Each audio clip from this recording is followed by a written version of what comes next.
Hello, everyone. Welcome back to Be the Whole You. My name is Gulveg.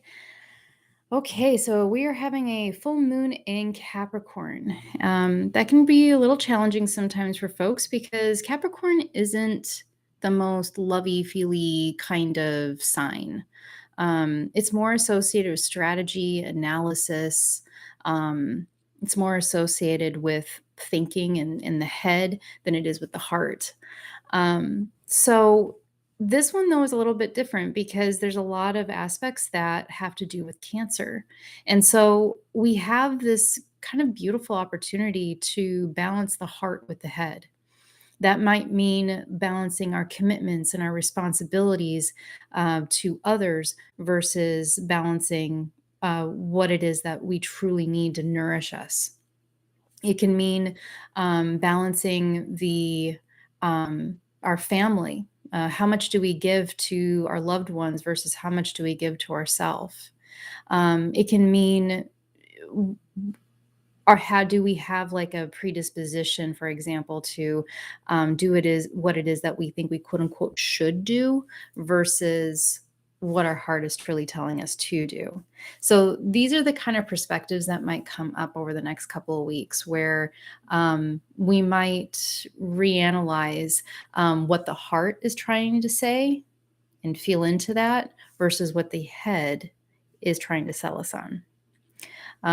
This is a really beautiful time where we might be able to actually, in the next couple of weeks, find that we're actually more balanced in our life. But at first, it might be a little uncomfortable. I've already seen and had conversations with folks who are already feeling this, and they're like, "Yo, what's going on?" And it's like, "Don't worry, it's a cap moon. It's going to be okay." But short term wise, it can be a little uncomfortable until we get there. So we're going to use the tarot and see what what do we need to know in order to make whatever it is that perspective it is that we're being asked to have. What is it that we can do to make those transitions a little bit softer? Okay, so joining me in setting this intention, what is it that we need to know or do most at this time to allow us to have a better perspective on how to create balance between our heart and our head in the most graceful way?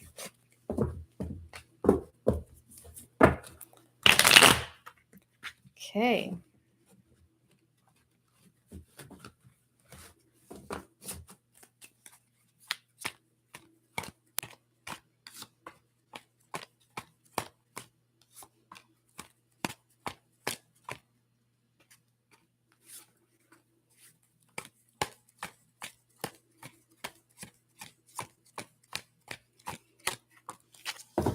Okay.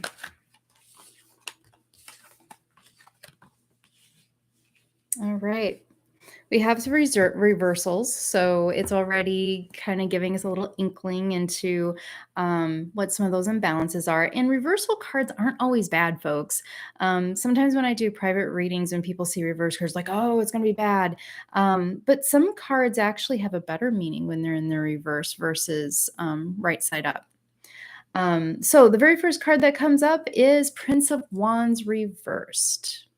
Then we have Princess of Cups reversed, Four of Pentacles reversed, and Six of Swords reversed. We're going to pull another card around this to get a little bit more insight on Six of Swords here in a second. But already what I'm seeing here is we're being asked to slow down. Prince of Wands, the wands are fire, so it's like your courage, your charisma, your gusto. It rules over the digestion tract. And the Prince of Wands, a couple of things with it being in reversed is one, we're being asked to slow down, pull back the reins, like temper your fire. We might have had some opportunities lately where maybe that our anger might be getting the better of us, or at least frustration. So it's asking us to temper that by slowing down.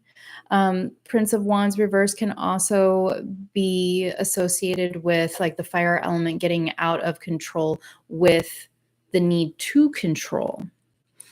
So that's something as well as like sometimes we might have to loosen the reins too. So maybe pull back, slow down, and then loosen it a little. Don't have to completely let go, in every case, but maybe just give yourself a little bit of space, because then we come into Princess of Cups.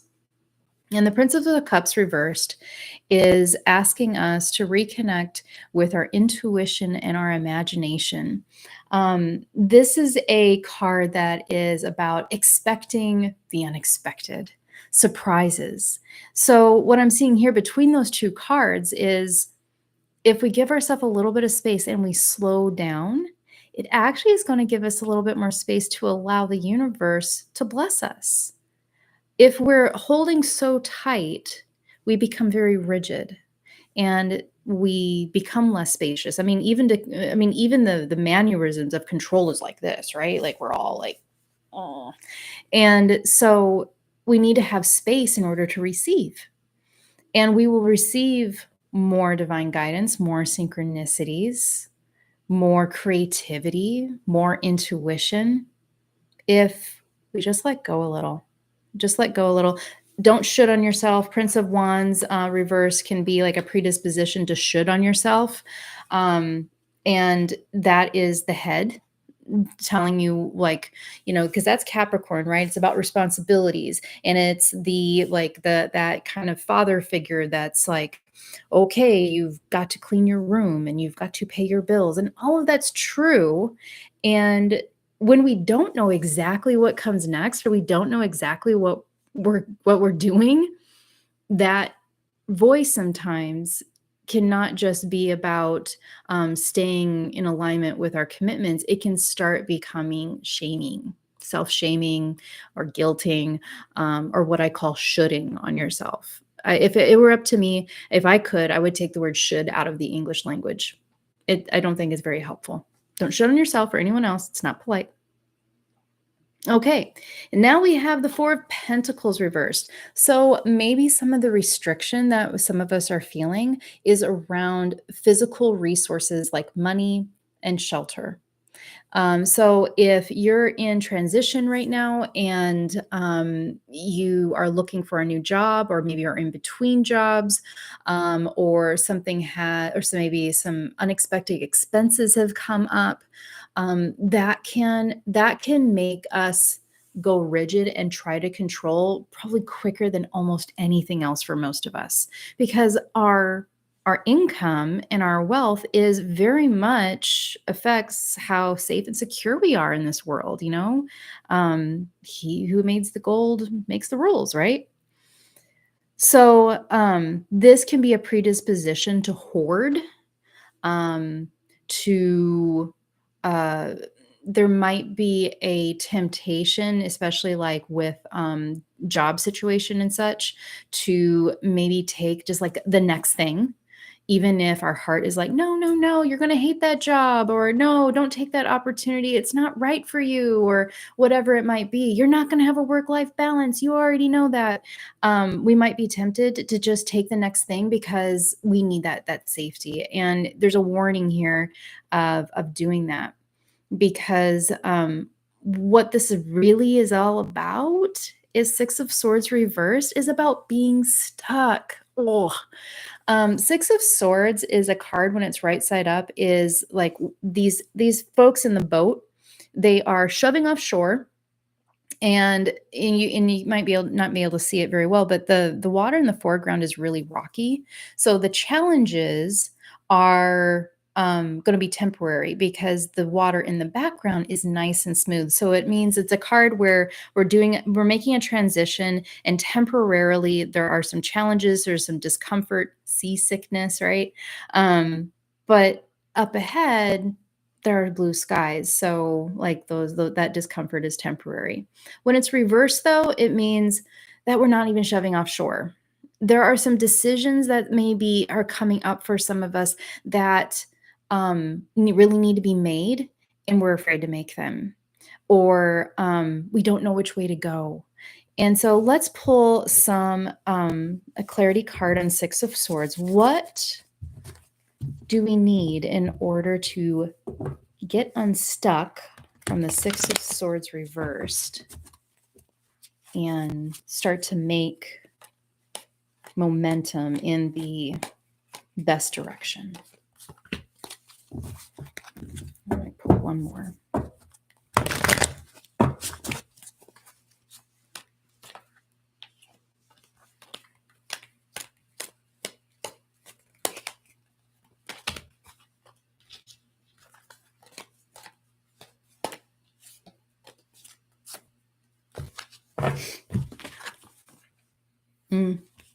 Okay, so the very first card that comes up is the Four of Swords reversed. So this kind of echoes the same information that came through on the Prince of Wands. The Four of Swords, when it comes up, is always about the need to take a rest. It needs to, we need to rest, we need to meditate. It's time to take a pause. When it's reversed, it's like, no, like now. It's really urgent. It means that we are definitely in the burnout zone and it's time to back it up. So, what we need in order to gain perspective is to pause. And part of what has been giving us the burnout with the Seven of Wands reversed is there are some external forces, perhaps people, or it could be outside some circumstances, situations that just arise, but there's something outside of us that has caused some conflict. This can even be like political stuff that's happening.